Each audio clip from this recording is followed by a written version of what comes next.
श्री स्वामी समर्थ मैत्रिणींनो, आज मी बनवणार आहे पालकाची पातळ भाजी। आमच्याकडे याला गरगट्टा म्हणतात। त्यासाठी मी इथं एक गड्डी पालक स्वच्छ निवडून धुवून चिरून घेतलेला आहे। कुकरमध्ये चिरलेला पालक घेऊया। पालक हा मी मोठा मोठा चिरून घेतलेला आहे, जास्त बारीक चिरायची गरज नाहीये।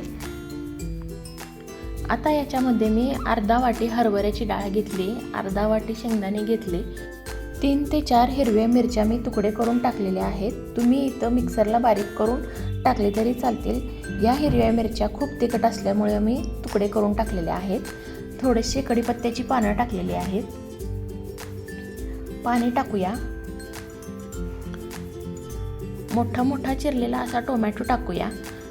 मी याच्यामध्ये चुका वापरत नसल्यामुळे मी टोमॅटो इथं घेतलेला आहे आंबटपणासाठी।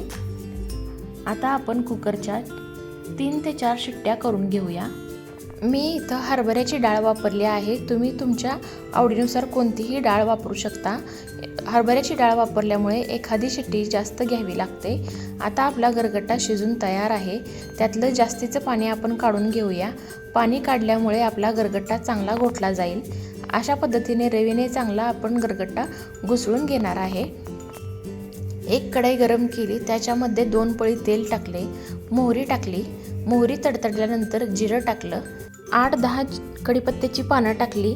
आपण सुरुवातीला जी हिरवी मिरची टाकली होती ती हिरवी मिरची तुम्ही लसणासोबत मिक्सरला लावून टाकली तरी चालेल।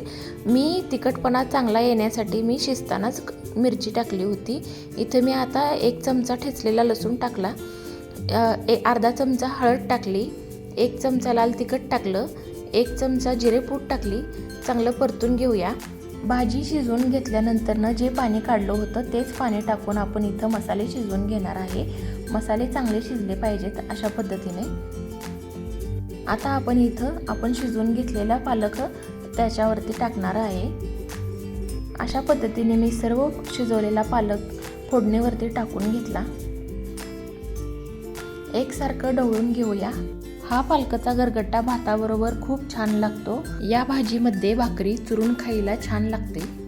सोलापूर भागामध्ये 10 ते 15 वर्षापूर्वी लग्नामध्ये ही भाजी सर्रास केली जायची। ही भाजी मसाले भाताबरोबर खूप छान लागते। आता तुम्ही इथं पाहू शकता की भाजी थोडीशी आपली पाणी एकीकडं आणि भाजी एकीकडं अशी झाली आहे। त्यासाठी मी एका वाटीमध्ये 2 चमचे बेसन पीठ घेतलं आहे। त्याच्यामध्ये थोडंसं पाणी टाकून याच्यातल्या गुठळ्या मोडून घेऊया। पाण्यामध्ये मिसळलेलं हे पीठ आपण आता त्या भाजीमध्ये टाकून घेणार आहे। याच्यामुळे गरगट्ट्या भाजीला आपल्या चांगला असा दाटसरपणा येणार आहे। आपण इथं बेसन पीठ कच्चंच वापरलेलं आहे, त्याच्यामुळे भाजी आपण चांगली 10 मिनिटं शिजवून घेणार आहे। अशा पद्धतीने ही भाजी पालेभाजी असल्यामुळं आपण सर्वात शेवटी मीठ टाकून घेऊया। चवीनुसार गूळ टाकूया। तुमच्या आवडीनुसार तुम्ही गूळ टाकू शकता, नाही टाकला तरी पण चालेल। आंबटपणा बॅलन्स करण्यासाठी मी इथं थोडासा गूळ टाकलेला आहे। ढवळून घेऊया। अशा पद्धतीने ही भाजी आपली तयार झालेली आहे। ही रेसिपी नक्की ट्राय करून बघा। कशी झाली ते कमेंटमध्ये नक्की सांगा। रेसिपी आवडल्यास माझ्या चॅनलला लाईक, शेअर, सबस्क्राईब करा। अशाच घरगुती व पारंपरिक रेसिपी पाहण्यासाठी भेटूया पुढच्या व्हिडिओमध्ये। धन्यवाद।